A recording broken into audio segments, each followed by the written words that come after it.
Hello and thank you for watching my video. My name is Astrid Krasniqi. I'm CCNA and CCNP certified instructor. On this video, we are covering CCNA CyberOps, and this is chapter 4, Network Protocols and Services. This is section 4.2, Ethernet and Internet Protocol, IPv4 and IPv6. Upon completion of this section, you should be able to explain how Ethernet and IP protocols support network communications, explain the types of different type of IPv4 addresses that we have, explain how the default gateway, what it is and how that enables network communication, and as well as explain how the IPv6 protocol supports network communications. We start with 4.2.1 Ethernet. The Ethernet protocol operates in the data link layer and physical layer of the OSI model. So operates at layer 1 physical layer and layer 2 data link layer.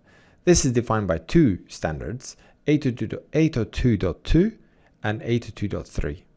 Now, Ethernet layer or the data link layer is divided into two separate sublayers, logical link control and media access control. Now, logical link control is 802, the standard 802.2, that's the standard, and media access control is 802.3. Logical link control is responsible for communicating with the network layer. So this is communicates with the network layer here, while media access control is implemented by the computer's network interface card.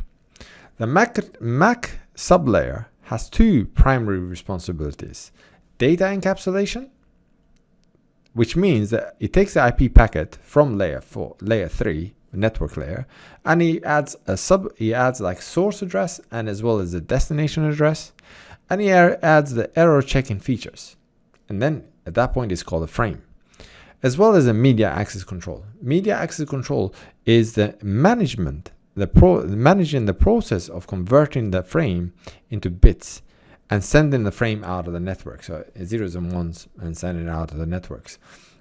So puts the bits on the medium. So logical link control 802.2 communicates with the network layer, gives it to media access control, which is actually putting these zeros and ones into the medium. Now, in all the networks, the devices could not send at the same time. If two devices send at the same time, the collision will occur. That happens in today's network, in the wireless network. If the collision occurs, then they have to back up and start again.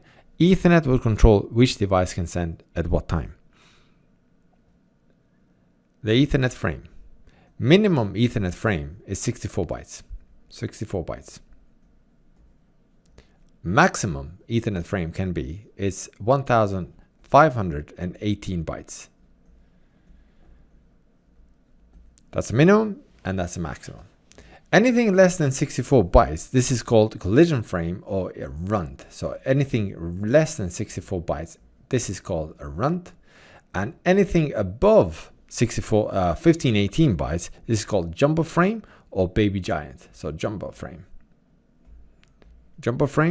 So less than 64 byte, we call it a runt or collision fragment. More than 1518 is called a jumbo frame or baby giant. Now, when we are thinking how big is the frame, what's the minimum or what's the maximum size, we look at from the destination address all the way up to frame check sequence, all the way here. We don't include the preamble, just from the destination all the way up to frame check sequence. Now, what is a preamble? Preamble are used to get the attention of the receiving nodes, tell the receiver to get ready to receive the new frame. At first, we have a destination MAC address. This is a 6-byte MAC address that is the identifier for the intended recipient. The address in the frame is compared. So when destination receives a frame, it compares the destination MAC address with its own NIC MAC address, which is stored in RAM. And if it's the same, it says, okay, well, that frame is for me. If it's not, then it will destroy that frame, or it will discard that frame. Source MAC address, the field is 6 bytes again of MAC address. This field identifies a frame originating NIC or interface. So the source MAC address is going to be who's sending that frame. Now the source MAC address is always, this is going to be unicast always. Okay, And the destination MAC address, so source MAC address is going to be unicast. Destination MAC address, this could be a unicast. Unicast could be this could be a multicast as well. Multicast, or this could be the broadcast as well. Broadcast. But the source MAC address always is going to be just the unicast MAC address. Now, ether type, what we have here, this is 2 bytes, so 6 bytes. This is right here, 6 bytes here, and this is 6 bytes as well of MAC address. So this is 2 bytes, for example, 2 bytes, and it's identify what is the data inside. For example, if it's an IPv4 packet, or if it's an IPv6 packet, or if it's ARP packet, for example. If it's an IP packet here, IPv4 is going to be a 0x800. That identifies that, okay, it's an IPv4 packet. Or 0x86DD, that's an IPv6 packet. The data here could be from for example, what's inside the data. For example, if it's HTTP, maybe there's a get messages, maybe there's a set message, get HTML, maybe we are putting some messages, just data, just normal data. And then at the end, we have a frame check sequence. This is a 4 bytes, yeah, 4 byte frame check sequence that are used to detect if there's errors in the frame. So error detection. So just to recap again, the minimum frame can be 64 bytes. The maximum frame can be 1518. If it's less than 64 bytes, it's called a runt, or we can call it collision fragment. Collision fragment. Now, if there is collision, if there's less than, if destination receives less than 64 bytes, it's just going to discard that frame. If it receives a frame that's more than 1518 bytes, then it's going to discard that frame as well. If it's more, it's called jumbo or baby giant.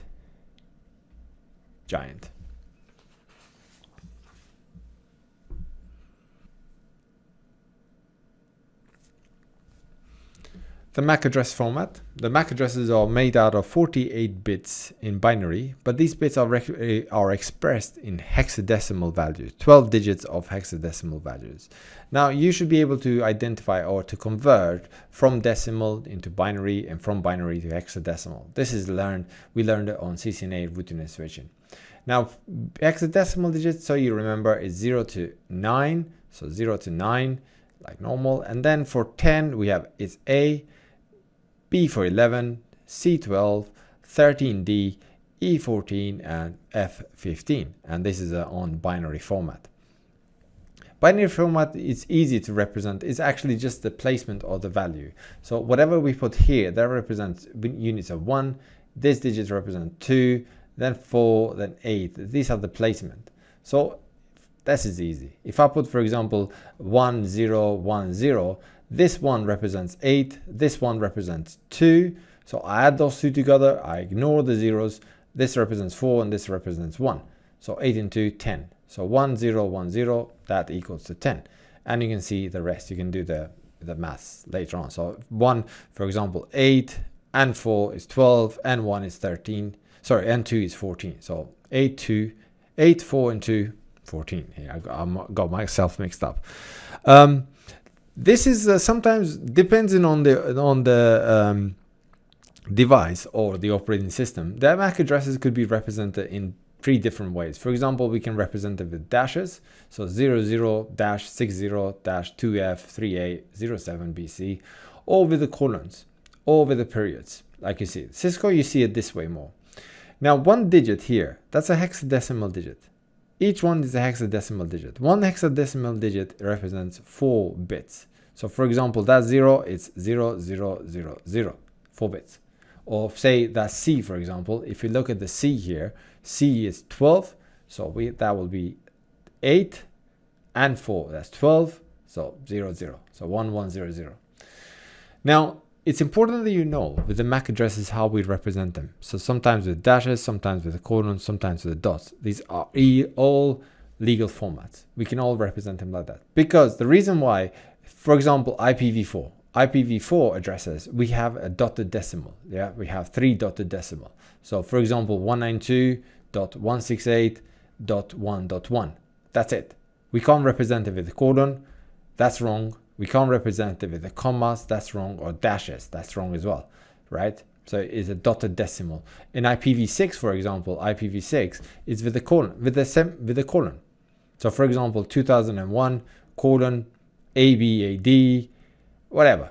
Continue when we talk about IPv6, but we can't represent it any other way. It can't be dashes, it can't be commas, and these are all okay for MAC addresses.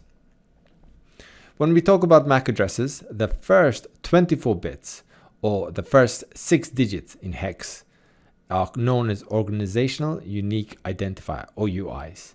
And last 24 bits, these are vendors assigned. Let me clear the screen here. So here, for example, these six